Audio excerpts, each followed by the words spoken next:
So now 9.5 million people of working age, will include a lot of kids from COVID, I'm guessing, who have now reached adulthood, are either not in work or not looking for work. They're economically inactive, and the figures are actually quite staggering. If you go back to 2019, we had 8.5 million inactive. Now there's 1 million more people inactive, basically. And employment among UK adults has also dropped since COVID. So in 2019 there were nearly 27.5 million in work. Now there's only 26.2 million in work. And we get an extra million coming in the country every year. Well, I think it's still going down. I think that's what's interesting as well, because also what is very relevant to this is the number of foreign-born adults employed in the UK over that time has increased by over 1 million. So the summary of this, if I'm reading these numbers correctly, is in the last 5 years, the number of British people British-born, British white people working in this country has dropped by 1 million. Has dropped by 1 million people. The number of economically inactive people has dropped by 1 million people, and the number of foreign-born workers has increased by 1 million people. That's presumably a direct correlation, isn't it? It could look like it. I'd have to see more figures to have a look what's behind that. But what we've done in this country, we've been doing it for decades, but it's all ramped up since COVID, is we've allowed British people of all colours, people who are born here, British people, to opt for benefits, for convenience. And the government have said to themselves, that's too much like hard work, getting them off benefits into work. What we're going to do is we're going to keep them. We can't stop immigration. They're all coming. They'll fill the jobs. So we keep putting British people on benefits into a crap life, and we keep letting more and more immigrants come to do the jobs. That seems fine in the short term, but what we don't understand is all those people on benefits are costing the taxpayer.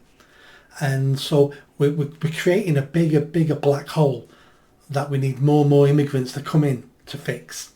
And then immigrants are here then and use public services. So we need to spend money on public services more. So we're in a Ponzi scheme where this black hole is getting bigger and bigger. And like all Ponzi schemes, it'll eventually collapse upon the way upon itself because there's no more money. And that's why Ponzi schemes collapse. Government needs to get tough. But we haven't got a government who's tough because they're all short term. They're only worried about the next election. We need to get people off work, off benefits, into work, and we need to reduce mass immigration, and that will increase their wages and create better paid jobs.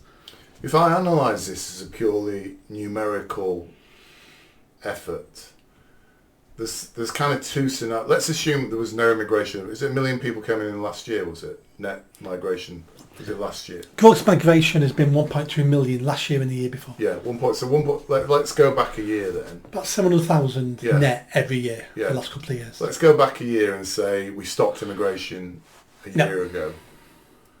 So that would mean then, in terms of numbers, that instead of having now 2 million people, and I'm talking about 1 million people who are immigrants and 1 million people who are native to this country, we would have 1 million people. Of those 1 million people that were here, if they were in the UK, there would be a demand for 1 million jobs for those people because we know the 1 million immigrants took those jobs. And possibly the incentives, or if the incentives are right, those people will be working in those jobs. What we have instead is 2 million people who all need accommodation, who all need health service, who all need education. Of those 2 million people, only 1 million are working, 1 million are on benefits, basically. And that's a juxtaposition to 1 million people who, when nothing had changed the population, 1 million people could be working, contributing tax, only occupying half the number of housing, only requiring half the health service, and only requiring half the education. Isn't that a reality of what's happened? Yep. That's why our public services are crumbling, and that's why we're almost bankrupt. So how with that analysis, because it's very clear, those numbers are incredibly clear, aren't they? With that analysis, how can anybody be saying immigration is working? For this particular reason, I had to think the other day about a really simple way of explaining this, and I come up with this. You've got two houses next door to each other. Married couples live in both of them.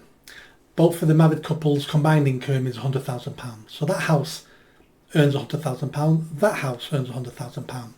The government then makes one of those houses take in two migrants. One of the migrants is a delivery driver. He's on £15,000 a year, and his wife is on benefits, gets £5,000 a year. So now we have two houses next door to each other. That house earns £100,000 and that house earns £120,000. Which is the richest house? The 100,000, because you've got two people both getting 50 grand each. So we start looking at quality of life and how much each individual has money. Sorry, was that the right answer? That is the right answer. So what our government's been doing for decades now. That was the right answer. Finally right on a question. So what the government's always been doing is looking at our country and going, the more people we have moving here, the richer the country looks like, because we earned 6 billion last year, we now earn 7 billion this year. But there's an extra 2 million people living here.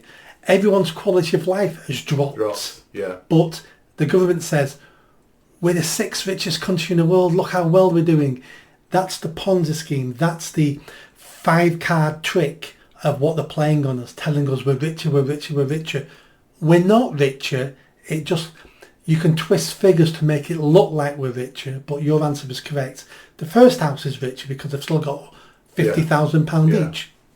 And the parallel is just saying then about the million, isn't it? What we've got now is 2 million people, 1 million working, 1 million on benefits, but requiring twice as many houses, twice as many houses, whatever. If we hadn't had any immigration, we'd have 1 million people working, all providing, nobody on benefits, and half the requirements of housing, education and health.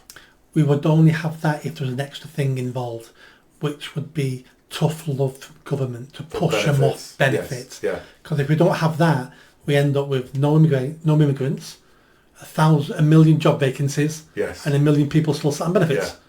So, but we need that extra thing about pushing. So is the solution that simple then? Stop the benefits being so easy to get, stop immigration, and then the British people get working. Because we're actually saying here, we're actually saying, I can't remember the numbers now, I just said them a minute ago, we're actually saying we've got 9 million people ready to work.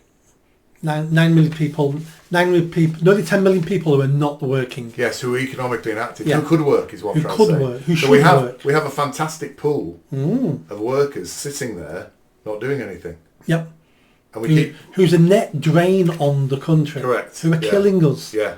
So not only have they got crap lives, and their children are more likely to have crap lives, they're also killing everyone else's lives as well because they're a drain on the country. Yeah. What we need to do is we need to stop mass migration overnight, basically. All the businesses then have to start looking at how they need employment. So some businesses will mechanise. So we don't need fruit pickers. We've got robots that do that in other countries. But British farmers don't want to buy the equipment because it doesn't make commercial sense, because I can pay all these people pennies to do it. But once they know there is no more fruit pickers, they will all then buy the equipment to pick fruit. Those machines then all need maintenance. So instead of employing 100 people to pick fruit, mechanising has now created 2 well-paid jobs to maintain those robots. At the same time, we need to start forcing people off benefits. I don't want to force people off benefits into a worse life. That's not fair. So I would stop all benefit increases. So benefits become less and less value as years go on. And I would be as nice as we can pushing people into better paid jobs. They have to be better off for them to be pushed into work. We just need tough love. It'll be hard for some people. And I want disabled people working. I don't want disabled people sat on benefits, because there's 1 million jobs they can do. Yeah. So we don't treat people who claim they've got mental health issues. The best thing for your mental health is to get a job. Yeah. And we'll push you into work. It all can be done. It just takes a government with backbone. Yeah. But I also think if you stop immigration, then market forces will come into play as well. Yes, it they? will. So there's people who aren't working, there'll be probably more enticements for them to then work. Wages will go up. Yeah. They'll be offered enticements. They'll be offered benefits to work. Yeah. And a lot of the crap jobs will all go because they'll mechanise them. Yeah. It'll be much better paid jobs, and they'll get better benefits. And we'll all have to pay more for services and things in shops. But if that means most people in my country have got a better life, I'll pay more for that. Yeah, it won't happen overnight. It needs a plan. Did you enjoy that video? I think you did. Come on now, hit that bell, subscribe, comment. Let's build this channel. I need more followers. I need more subscribers. Be part of the journey. See you soon.